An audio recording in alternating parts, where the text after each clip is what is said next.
La Biblioteca del Geronte. Joaquín León Molina.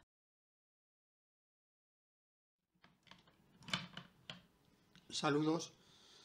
Por problemas de derechos de autor y contenido audiovisual relativo al tema que trata la novela, este video podcast ha tenido que ser recortado, perdiendo así ciertos temas musicales y ciertas imágenes alegóricas al contenido, perdiendo así bastante calidad y calidez. Por la parte que me corresponde, mil disculpas y espero que el bloqueo del material solo esté motivado por los citados derechos de autor y no por otros motivos. En todo caso, mil gracias y otras tantas disculpas.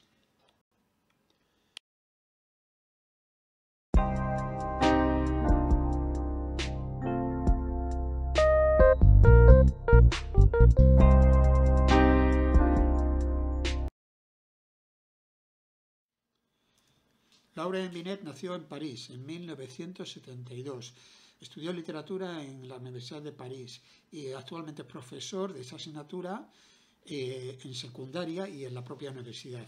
Es autor de novelas, además de la que hablamos hoy, HHHH, La séptima función del lenguaje, Civilizaciones, Perspectivas.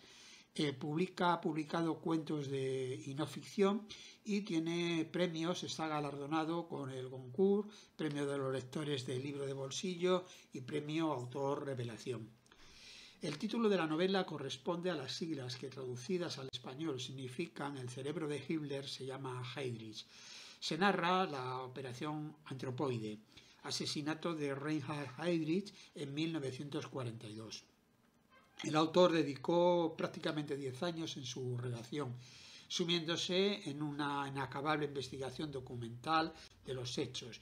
Esta recopilación la va explicando en el transcurso de la trama. Está traducida a varios idiomas y está adaptada al cine. En 1942, dos paracaidistas de la resistencia checa, enviados desde Londres, aterrizan en Praga. Misión: asesinar a Heydrich. Después del atentado se refugian en una iglesia. Son delatados, acorralados por hombres de las SS, se suicidan. Detrás de la narración, una lucha interna del autor entre la ficción y la realidad. Hay una búsqueda de cómo contar la historia. Binet nos lleva hasta la Segunda Guerra Mundial, Berlín, Londres, París, a la Praga de entonces a la Praga actual. Traslada incluso el régimen nazi hasta el 2010. Heydrich fue uno de los principales ideólogos de la solución final, que llevó a la muerte a millones de judíos. Hitler le llama el hombre de corazón de hierro. Nacido el 7 de marzo de 1904, alto, espigado, rubio, estereotipo alemán, abyecto, ambicioso, frío, calculador, ideó la operación Himmler con la que Alemania atacó Polonia y dando inicio a la Segunda Guerra Mundial. Gobernador del protectorado de Bohemia y Moravia, para reprimir los alzamientos de la población checa, 2 semanas después de tomar posesión de su cargo, ordenó fusilar a 550 disidentes. El carnicero de Praga, la bestia rubia, su máxima: o conmigo o contra mí. Anulada la oposición checa, Londres decidió acabar con Heydrich, a sabiendas de que las represalias de Hitler iban a ser terribles. La operación Antropoide se inicia el 27 de mayo de 1942. 2 soldados checos, Josef Gabik y Jan Kubis, serían los encargados de llevarla a cabo. Ese día Heydrich se dirigía en su Mercedes-Benz descapotable a su cuartel general, sin escolta, solo el chofer, coche descapotable sin blindar. Repetían diariamente el mismo recorrido, una curva pronunciada. La metralleta de Gabik se encasquilla.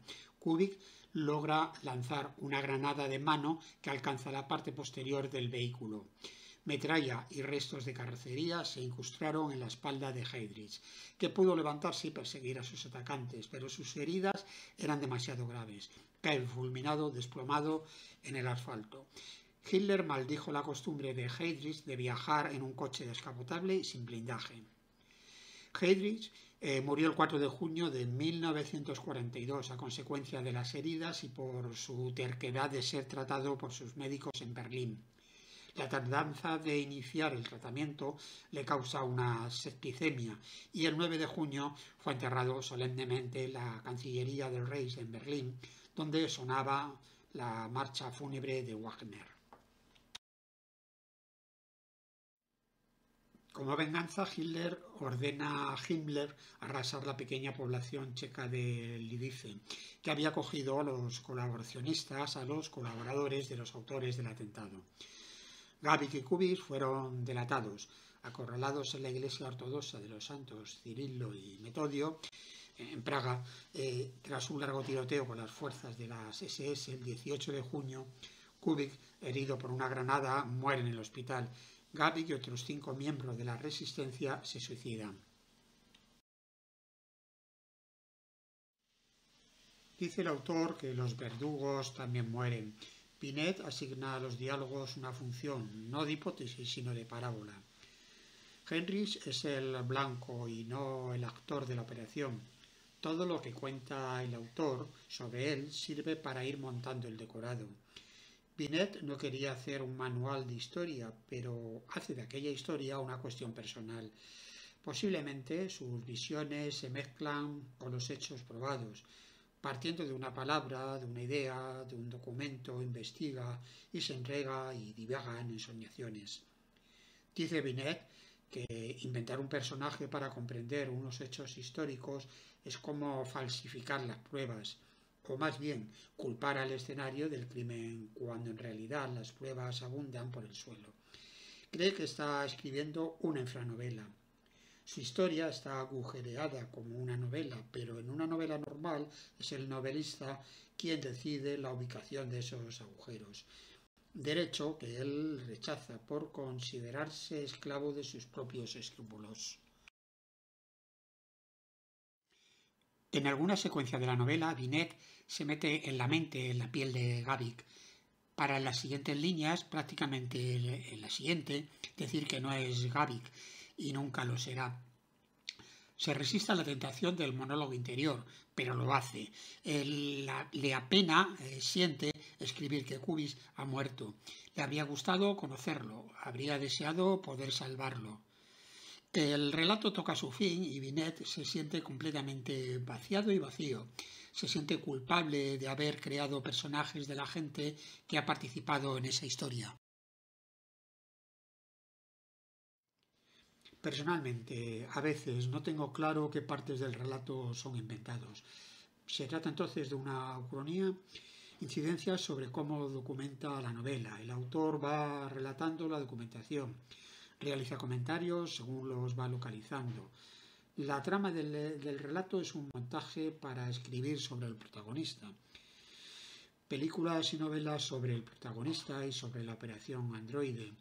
Busco en internet y veo, se acumulan los datos, la información. Recuerdo partidos de fútbol que mencionan en la novela y me da pie a recordar otra película que no se menciona, Evasión o Victoria, con un factuoso reparto. Recuerdo también el film El Gran Dictador de Chaplin, año 1940. Se estrenó en España el 6 de mayo de 1976, es decir, más de 36 años después. No olvido el discurso de Chaplin-Hitler, libertad, democracia, y la sala de cine puesta en pie aplaudiendo. Me da la impresión que el autor escribe y reescribe, que va llenando páginas. En más de una ocasión podemos leer que lo que cuenta no tiene que ver con el contexto. Se encuentra el dato y cuenta cómo lo ha documentado, rellena páginas. Al principio, salvo la narración de la búsqueda de documentación, de la investigación, como documentalista, el resto me sobra, no me levanta. No entiendo bien su estilo, mezcla su vida privada a brochazos, pero a mitad, según va avanzando la novela, cambio de opinión. Me va gustando, me gusta el relato de sus investigaciones, de sus fuentes, de sus personas, de sus lugares. hay un cierto psicoanálisis donde personajes y autor navegan por la historia como argonautas, pero sigo sin tragar el tema bélico ni el geopolítico. Transitamos entre el pasado y presente, presente y pasado, pasado y futuro o futuro que se hace presente, eterna intensidad o intensidad eterna, digresiones constantes, por ejemplo el color del coche. El autor parece que ha vivido realmente algunas de las escenas que comenta, reencarnación o regresión, tiempo y espacio, déjà vu, de la causalidad a la casualidad, sinergia y efecto mariposa en la historia. Binet tiene el tiempo para volver sobre él, para sobrepasarlo, para llegar al presente o al futuro. Futuro de ayer, que es hoy. Escena del atentado, el tiempo se detiene, como en una película pasada fotograma a fotograma, a cámara lenta. Microsegundos de la historia, donde la eternidad pasa a cámara lenta. Distintos finales posibles. Bucle evitando el destino. El pasado se vuelve otra vez presente, pasado inventado o al menos modificado, como queriendo reescribir la historia. Y llegamos así al siglo XXI. Hitler en el siglo XXI. Termina el bucle y también la novela. Asusta pensar cómo los hechos se repiten escrupulosamente, milimétricamente, estulticia humana. Alemania invade Polonia en 1939. La segunda década del siglo XXI, Rusia invade Ucrania, otra vez. Masacres, amenazas de más invasiones, campos de concentración, psicópatas, el muro. Terminamos, no sin antes citarte para la próxima lectura. El podcast ha finalizado. No olvides recoger tu equipaje. Te esperamos en el próximo programa. Gracias por tu atención, espero que hayas disfrutado.